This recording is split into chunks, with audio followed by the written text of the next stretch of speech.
There is the statement that was issued by Bill Belichick. Above that, the social media post from Tom Brady thanking Bill Belichick, a person who was not thanked. That was the big controversy on Tuesday morning. Oh, how the world has changed in 48 hours. The biggest controversy in the NFL before 3 p.m. Eastern on Tuesday was, why didn't Tom Brady thank anyone from the Patriots when he thanked everyone from the Buccaneers in his social media post announcing his retirement?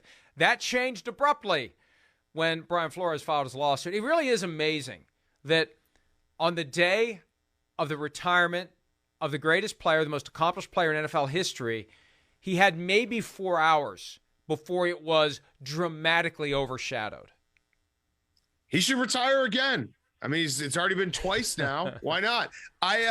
You forgot to mention that my producer, Hank, also got a shout out from Tom Brady because he went to jail for Tom Brady when they did a protest at the commissioner's office during the Deflategate. So he also got a shout out. I saw the reaction. Did he really shout out? Did he really shout out to people who went to jail for him over Deflategate? Yeah. He had it on his Instagram stories, a similar way where he was just going on his Instagram stories and saying, you defended the wall. So he was giving everyone a little love. Although I think he regretted the initial statement because it was weird that he didn't mention the Patriots. I think probably he thought, well, I'm retiring from the Bucs. That's why I'm going to mention the Bucs, not realizing, hey, you probably need to talk about your entire career. Also, as an aside, Mike, just a total aside from all this, because I know we're going to get into fill in the blanks. I did find one wager for the class action lawsuit. I bet the under Bills Dolphins on November 17th, $2,000. It lost. I actually will not be part of the class action lawsuit, though, because I can't have it be in like legalese that I actually bet an under. That's bad for my brand. I don't know why I bet it, but I probably thought that they're taking. I thought they were taking, and then the overhit. So I owed $2,000 plus interest, restitution, all that stuff. Throw it in there. It would be a fraud claim. You reasonably relied upon the representations being created by the Dolphins that they were tanking, so you assumed they would not score points, so you bet the under in reliance upon the fact that they would continue to play poorly, and they didn't. So it's a different class action, but it's the same idea. One other thing real quickly. I can't let a mention of Deflategate go by without jamming in a plug for my book Playmakers that comes out March 15th because I got some new information on Deflategate, a little PS or two that will get folks who are Patriots fans very upset. And I'm thinking about, because you know what you do? I did this last week. There was a Sean Payton story that we kind of threw out there. Like, you give them a little piece of the pie and you hope they go buy the whole thing. And actually, we sold a decent number of books last week with that. The nugget about how closely the Cowboys and Sean Payton came to coming together 3 years ago. I'm sure you're completely unaware of what I'm talking about. But we had a story about how it almost happened 3 years ago. Okay. I got a Deflategate nugget that may drop on Sunday, and it's in the book that you have that I know you've read cover to cover, so you know exactly what I'm talking about. Oh, you're talking about the fact that Bill Belichick actually found a way to create different footballs that looked like the real footballs, and they were like complete fakes, completely different composite, and they had magnets in them that were attracted to the receiver's gloves. That's why Gronk was so good. Are you talking about that anecdote? It's amazing you have it memorized word for word. I am very impressed by that. It's like a soliloquy from Hamlet. You nailed it exactly as it's written in the book. All right, let's get to fill in the blank before Pete starts yelling at me. Tom Brady will feel blank this fall without football. I mean, rich. He's still going to be rich. I think that's probably going to be I think he's, I know you want me to say sad. Like, that's obviously, he's probably going to have a moment where he's sad, but then he's going to have a moment where he's like, wait, I have 7 Super Bowls and I'm really rich and I have a beautiful family and I'm retired and this is awesome. So I'm going to say rich. Well, I'm going to say discombobulated. And Sims has talked before about how hard it was for him to watch football after he was no longer playing football. He couldn't do it. He was crying on Sundays. I mean, look, it's all you've done for years. and now it's gone. Now, Sims didn't get to leave the game on his own terms. He had the injury in 2006, lost his spleen, nearly lost his life, and fought to get back just to the point where he could be on a roster.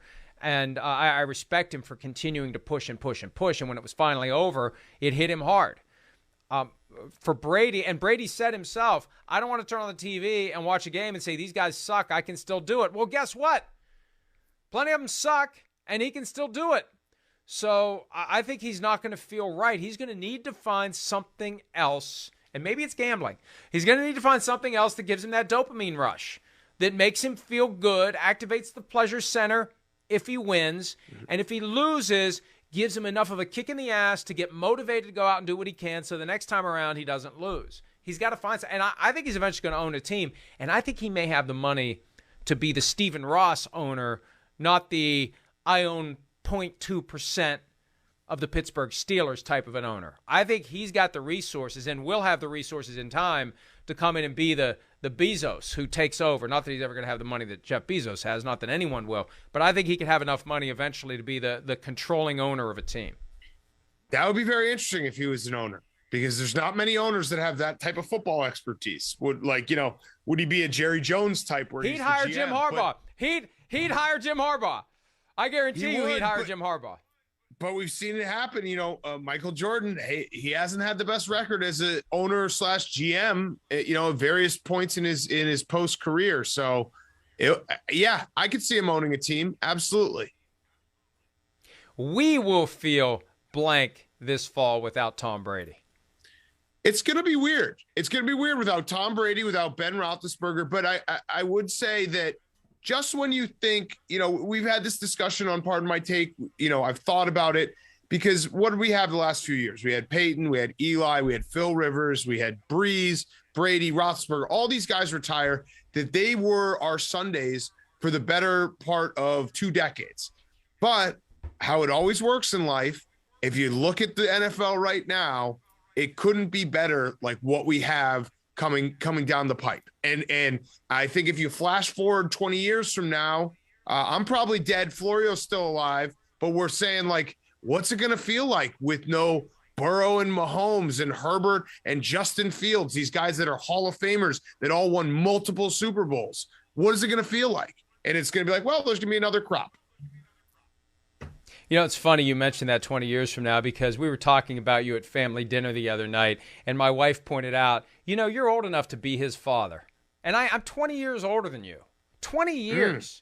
I think about that. You were born in 1985. Was it 85? Yeah, 85. But you didn't. Yeah. You didn't lose college. You didn't lose your virginity until you were 35, though. Let me do the math there. My son's 25. All right. All right. Let's move on. I wish I was at this family dinner. Let me answer. Let me answer the question on Brady. We'll feel no different. You're hitting the nail on the head. We've already had a football season without Tom Brady. 2008, he exited week 1. You know what happened? They kept playing the games. We kept watching the games. Good teams emerged. Bad teams emerged. Somebody won a Super Bowl. We didn't think twice about it. Just a couple of years ago, week 2 against the Seahawks, Ben Roethlisberger, elbow injury.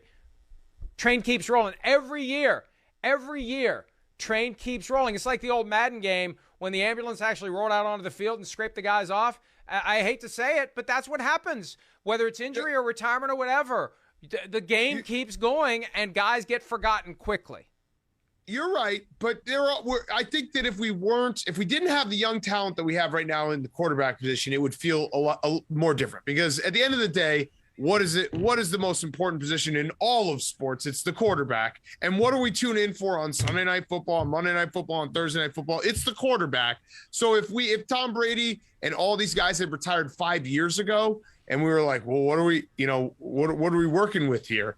It would have felt a little different. But now we have these prime time matchups where if you say Sunday Night Football is Mahomes versus Lamar Jackson, or Joe Burrow versus Justin Herbert, or Justin Fields versus whoever he's playing because he's such a draw and he's so amazing, that sells. Or Tua versus Jameis. I'm surprised you didn't wedge that in there too. Yeah, Tua. I watch Tua all the time. 2-9. The Bengals choosing black jerseys for the Super Bowl, they are the home team, even though they're playing in the Rams' home stadium, was a blank decision. Perfect decision. This is exactly what I wanted them to do. It also forces the hand of the Rams, who have some terrible jerseys. They have some terrible, terrible combinations of jerseys, to hopefully wear white. And then this becomes a very, very appealing Super Bowl matchup for the eye. There it is. So I don't know. I don't love the yellow pants. Maybe that's just like my anti-Packer in me. But this is a very good Super Bowl matchup now. Yeah, I was worried. I was worried that if the Bengals went all whites and then the Rams get to choose what they want to be, and they have some like those weird gray ones, some of the blue, like this is a good Super Bowl matchup in terms of color schemes. My only regret is the Bengals didn't go black on black. I thought they were going to go black on black. That would have been awesome. And as to the Rams, those yellow pants, that shade of yellow screams out highlighter. But the good news is the dirty dishwater uniforms will not be making an appearance. Those are awful. I know they call them bone. And Miles Simmons, who does PFTPM with me a few days a week, is a defender of the bone uniforms. I think they're hideous, and we won't have to see them. And that uniform simulates their greatest show-offs on turf era, 99 to 2001, when they had, well, actually they ditched those uniforms right after they won the Super Bowl. They had the gold horns and a lot of the gold replacing the yellow, which is ridiculous. You just won a Super Bowl with the other uniforms and you're ditching them? Fun fact, Mike, the Rams have been to 5 Super Bowls, right? They've been to 5 Super Bowls. So I don't know what the one before, what year the one before the Kurt Warner, they went to 14. The one against Steelers, the 31 to 19, right. 31-19, 1980. All 5. 1979. I've already been corrupted by the new Washington logo. It was the 1979 season, 1980 Super Bowl. All 5 of the times that the Rams have gone to the Super Bowl, they've had a different logo. How about that? That's crazy. Wow. Especially because they've gone to the Super Bowl in years that are very close to each other.